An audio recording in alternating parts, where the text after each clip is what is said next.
And President Tinubu grants Northeast Development Commission permission to deploy electric vehicles in its catchment states just as he begins 2-week vacation.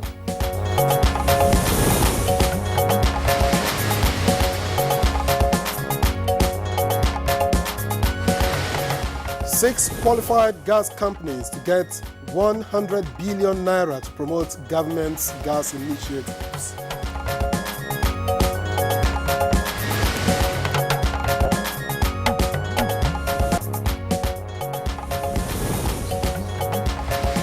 House of Representatives seek parity in conferment of national honor of GCON on Senate President and the Speaker.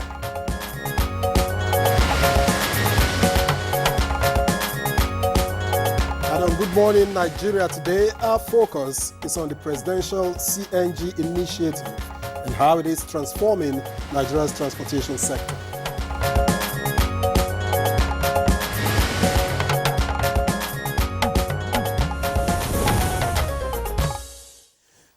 So for many years now, Nigeria has made several efforts to transit into a cleaner energy and environmental sustainability. Now, those efforts target reduction in the reliance on traditional fossil fuels. It's clear the global focus on cleaner energy sources makes it binding on Nigeria to transit from fossil fuels to cleaner energy. And the choice of gas, natural gas, I should say, as an alternative fuel, ushered in the compressed natural gas initiative on a national scale. Now, experts describe the CNG, as it is called, a cleaner, safer, cost-effective alternative to traditional fuels like petrol or even diesel.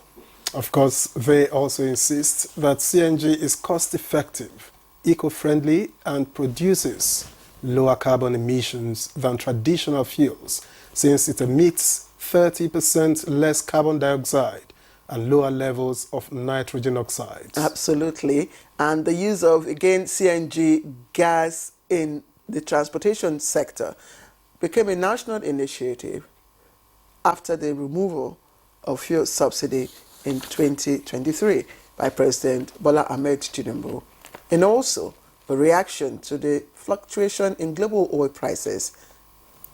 And in advancement of these, several measures have been initiated to promote the use of CNG-powered vehicles. And some of those include the establishment of the Presidential Compressed Natural Gas Initiative in 2023 as part of the palliative intervention. The government's goal of 1 million CNG vehicles by the end of 2027 was set on course by this initiative. So far, many of CNG buses have been distributed, in states across the country. The establishment of conversion centers, as well as the refueling and virtual gas distribution program, also aligns with the presidential directive to strengthen domestic manufacturing and local assemblage, as well as jobs creation.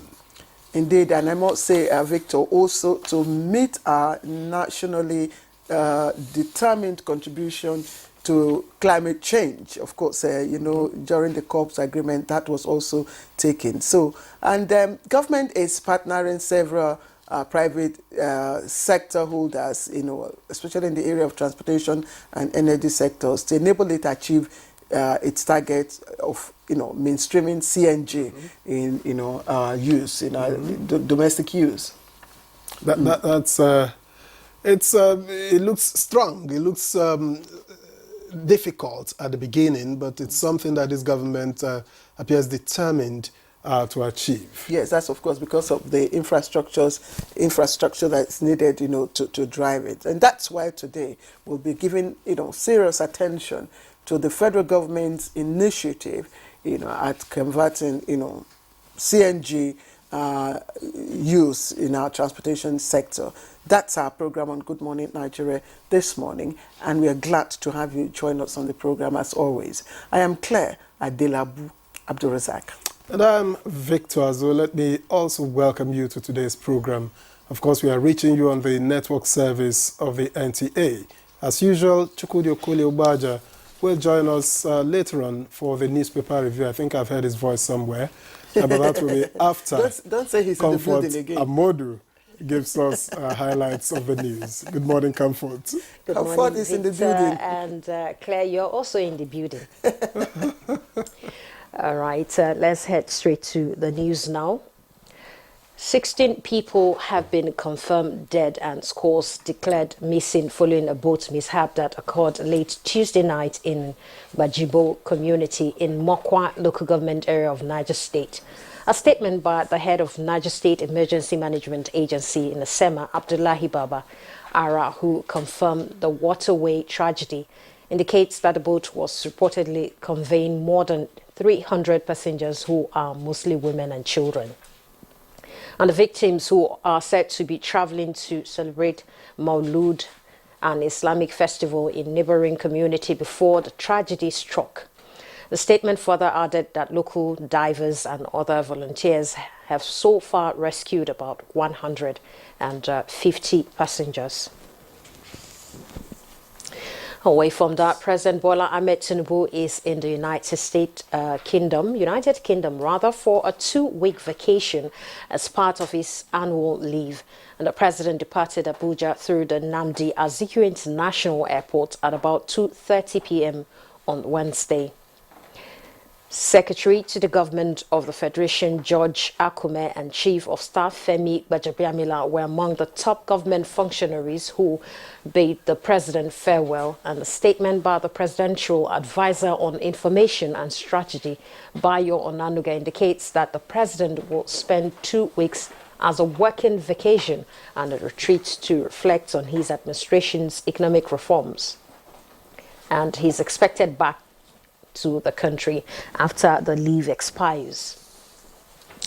Before his departure, President Bola Tinubu granted an express approval to the Northeast Development Commission, NEDC, for the deployment of electric vehicles and its catchment states. The NEDC, along with its Chinese partners, presented the samples of the electric vehicles for the exhibition at the State House. President Tinubu, alongside Vice President Kashim Shettima, inspected the vehicles, including a 40-passenger capacity bus saloon, cars, and 8-passenger capacity tricycles. And the president expressed satisfaction following the approval that the commission should go ahead and deploy the e-mobility in the northeast region of the country. The Chief Executive Officer of the Commission, Mohamed Al-Khali, who briefed the State House correspondents on this development, explained that the Commission would, in the next 2 years, produce over 10,000 e-vehicles under the initiative. He said the government and the Commission has also obtained the presidential approval to build 5 and 10 kVA modular solar power units in each of the 6 states within its jurisdiction as alternative sources of recharging the vehicles.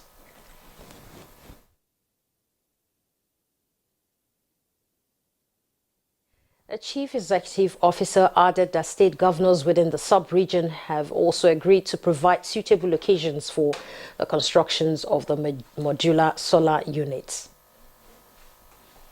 The federal government says it is committing 122 billion naira to 6 qualified gas companies as promoters of government gas initiatives through the Midstream and Downstream Gas Infrastructure Fund. Minister of State Petroleum Resources Gas Ekpe says the initiative is to fuel growth in gas processing, transportation, storage, and distribution infrastructure. Issues relating to equality and status of the presiding offices of Nigerians by Cameroon legislature surfaced on the floor of the Green Chamber at Wednesday's plenary. The House of Representatives unanimously passed a resolution seeking amendment of the National Honours Act of 1964 to ensure parity in conferment of the National Honour of Grand Commander of the Order of the Niger, GCON, on the state president or the Senate president and the Speaker of the House of Representatives. In recognition of the President of the Senate, this should be accomplished before the formal declaration by Mr. President. The Speaker is the fourth in protocol. The CGN comes after. Today, the CGN is given the award, the honor of GCON. I think there is some mismatch, some mix-up. The issues here, they have to do with history, with tradition, with correcting past injustices and miscarriage of recognition, and constitutional. Following the recent flooding incident in Borno State, the federal government has inaugurated an inter-ministerial technical committee on evaluation of dams in Nigeria. The committee, which is to be headed by the Minister of Water Resources and Sanitation, is to enable the country mitigate issues leading to perennial flooding across the nation. Evaluation of the situation, report back to this committee that will in turn produce a comprehensive report to government so that government will address this issue completely. That's the news at this time. Stay tuned to join the conversation with Victor and Claire after this break. Good morning.